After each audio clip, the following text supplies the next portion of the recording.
LRA Radio del Estado, juntamente con las emisoras que integran la red argentina de radiodifusión, transmiten directamente desde la residencia presidencial. Como se ha venido anunciando, a continuación se difundirá un mensaje del excelentísimo señor presidente de la Nación, general Juan Perón, dirigido al pueblo todo de la República. Habla el general Perón.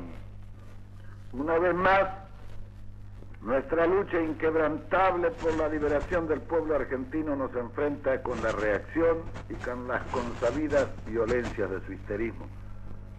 En cierto momento pensé que la oligarquía estaba ya definitivamente vencida y que los numerosos fracasos de sus empresas antipopulares, siempre al margen de la ley, de la justicia, de la democracia, queríamos y necesitábamos evitar la dispersión de esfuerzos inútiles en lucha que siempre terminaban en intentos estériles de subversión, de alteración del orden, intranquilidad, etc.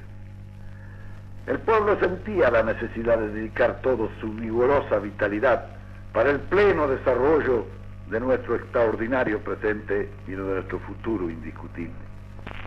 Durante algún tiempo, la oligarquía aceptó aparentemente nuestro ofrecimiento de paz. Digo aparentemente porque nunca dejé de advertir que el generoso ofrecimiento de nuestro pueblo era utilizado por la reacción oligárquica de siempre para volver a sus andanzas en procura de la reconquista de sus perdidos privilegios. Una de las formas de la oligarquía que nunca abandonó del todo la lucha fue precisamente la oligarquía clerical. Durante 12 años, el gobierno trató por todos los medios posibles de obtener la armonía total en sus relaciones con la jerarquía eclesiástica. En este sentido, confieso haber creído que esa armonía era posible. Pensé además que el pueblo argentino, en su inmensa mayoría, deseaba que el gobierno crease mejores condiciones para la acción espiritual de carácter religioso, que debe ser la actividad específica del clero. Jamás intenté ganar su apoyo político. Entiendo que la política no es misión específica de la Iglesia y que toda vez que se han confundido política y religión, el desprestigio ha caído sobre la Iglesia misma. En cambio, el gobierno hizo todo lo posible para sostener material y moralmente la acción del clero. Tanto una como otra forma de sostenimiento le fue otorgada con exceso. El pueblo argentino es un testigo insobornable de todo lo que el gobierno realizó en este sentido. Yo entendía que era mi deber como gobernante del pueblo tratar de separar y liberar al clero de sus antiguos compromisos con la oligarquía para facilitar la independencia de su acción a fin de que pudiese servir al pueblo y no servir a la oligarquía. Como surge claramente de los hechos, es fácil advertir que también en esta delicada materia del gobierno traté de cumplir con mi deber, servir al pueblo. Por eso ayudamos al clero. Desgraciadamente, cierto sector del clero, cuyo materialismo y soberbia se ha solidarizado ahora prácticamente toda la jerarquía eclesiástica, no pudo ser persuadido por nuestra acción. Muchas veces llegaron hasta mí las organizaciones sindicales que con la experiencia de sus luchas conocen bien a los enemigos del pueblo y me señalaron el peligro que significaba nuestra actitud positiva frente al clero. Yo, que no desconocí nunca la verdadera situación, esperé durante 12 años que la jerarquía clerical se convenciese de la rectitud de mis intenciones. Reconozco que he fracasado, pero no me arrepiento. Agotamos los tiempos de paciencia. El gobierno se ha ganado el derecho de hacer justicia. En ciertas etapas de nuestra gestión gubernativa, yo impulsé directamente la acción en beneficio del clero. Ahora que el clero ha decidido mostrar el lobo que escondía bajo sus pieles de cordero, aliándose de nuevo públicamente con la oligarquía para resucitar una nueva unión democrática, clerical y oligárquica, yo no voy a eludir la responsabilidad de poner las cosas en su justo lugar, haciendo uso de mis prerrogativas constitucionales y de las atribuciones que puedo y debo ejercer. Entiendo que el clero debe servir al pueblo y no servirse de él. Los hombres del clero que sirven al pueblo no tienen nada que temer. Nuestra acción futura estará dirigida contra quienes se sirven del pueblo, contra los malos jerarcas de la Iglesia y contra sus organizaciones que pretenden reeditar en las catedrales y templos habitués de la oligarquía los hechos que en octubre de 1945 pretendieron detener nuestra revolución en la Plaza San Martín hace 10 años. En 1945, el bronce del Libertador debió presenciar la ignominia de aquella traición. En los hechos del sábado y del domingo, la traición fue proyectada y consumada en el mismo lugar que la oligarquía destinó para que descansasen los restos del gran capitán de los Andes. He declarado ya que desde 1943 cierto sector del clero, el clero que vive de las prebendas de las damas oligarcas, se enfrentó con nuestro movimiento, que nunca dejó de ser cristiano por su carácter solidario, popular, humilde y por todo cuanto hemos hecho, más que por todo lo que hemos dicho. El sector aludido de clero, particularmente el clero de las ciudades y ante todo el alto clero de la capital federal, se atribuyen títulos, honores y privilegios que nosotros solo reconocemos para los hombres humildes que trabajan solidariamente por la comunidad. Poseídos por el demonio de la soberbia, son los mismos hombres que no tuvieron prácticamente ningún problema con los gobiernos y gobernantes que nos precedieron, a pesar del liberalismo ideológico y de la militancia anticlerical de que tales gobiernos y gobernantes se enorgullecían. En aquellos tiempos, clero y gobierno se sentían unidos por varios denominadores comunes: origen y espíritu oligárquica, soberbio desprecio por el pueblo a quien explotaban en su beneficio, pero sobre todo por la estrecha vinculación política y económica entre ambos, en especial la participación económica directa o indirecta del gobierno eclesiástico en las prebendas del gobierno del Estado, que recibía por la venta progresiva e infame de la República.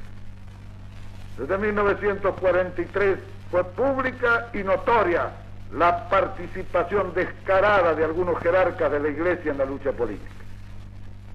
Ninguna reunión del episcopado argentino produjo jamás una pastoral recordando que la doctrina de Cristo prohíbe la intervención del clero en la acción política. Nadie puede reprocharnos que el movimiento peronista recibiese apoyo de alguno de ellos. Nosotros no tenemos la obligación de conocer las obligaciones del clero, ni tenemos el deber de tomar medidas con los curas descarriados. Además, siempre pensábamos que se unían a nuestra acción para servir al pueblo. El tiempo nos demostró que entre los pocos que se declaraban en favor de nuestra política de gobierno, casi todos habían venido en busca del santo y de la limosna. A lo largo de estos años, el pueblo argentino ha conocido en cambio todas las formas de la reacción del clero contra nuestro gobierno y contra el movimiento peronista, cuyo único afán ha sido el servicio del pueblo hasta en los últimos extremos del sacrificio. Desde 1946 hasta 1953, la acción política del clero aludido trató de desarrollarse solapada y subrepticiamente por la infiltración de nuestras filas. Sin embargo, muchas veces aquel ocultamiento resultaba imposible. En la acción eclesiástica aparecían signos evidentes de actitudes y de posiciones contrarias al sentir del pueblo. En 1953, la reacción clerical contra las autoridades legítimamente constituidas, que ellos dicen y deben respetar, fue cada vez más evidente y descarada.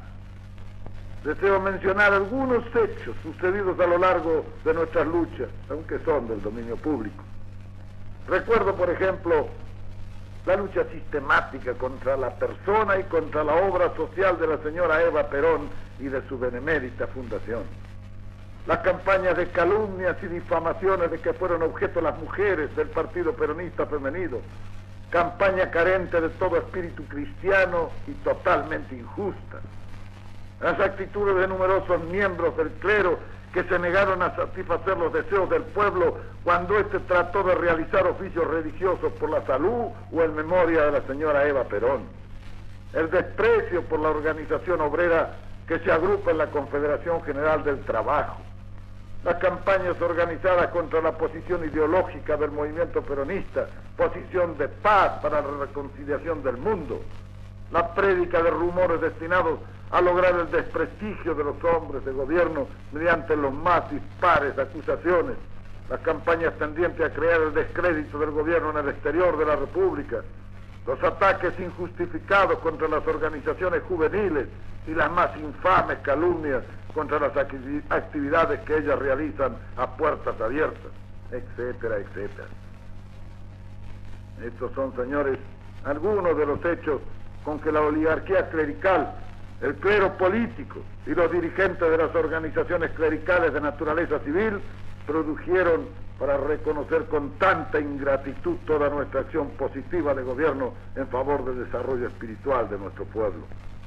Detrás de ellos, o en sus mismas filas, nunca faltaron desde 1943, como no faltan ahora ingenuos engañados, y por supuesto una buena cantidad de opositores cuya gama de colores conocemos desde la famosa Marcha de la Constitución y de la Libertad. He querido referirme tan solo a la dolorosa historia de nuestras relaciones con la oligarquía clerical. Los acontecimientos de estos últimos tiempos y los hechos ignominiosos de estos últimos días los conoce todo el país. Antes que la infamia organizada y la traición deleznable provoquen una explosión incontenible de ira en nuestro pueblo que está a punto de estallar, yo deseo exponer con toda claridad la posición y las decisiones adoptadas por el Poder Ejecutivo frente a la situación que denunciamos como una verdadera agresión interna e internacional contra el pueblo argentino justo, libre y soberano. Frente a los actos de violencia que son de dominio público y que el 11 de junio tuvieron como escenario la Plaza de Mayo, Plaza del Congreso y diversas calles de la ciudad, deseo hacer llegar al pueblo la palabra del gobierno para llamar a la cordura a los exaltados que pretenden resolver por la violencia lo que en los pueblos civilizados debe alcanzarse por la vía legal de la opinión mayoritaria. El problema que inquieta e irrita a algunos irreflexivos no es del resorte del gobierno, ni siquiera del Congreso de la Nación.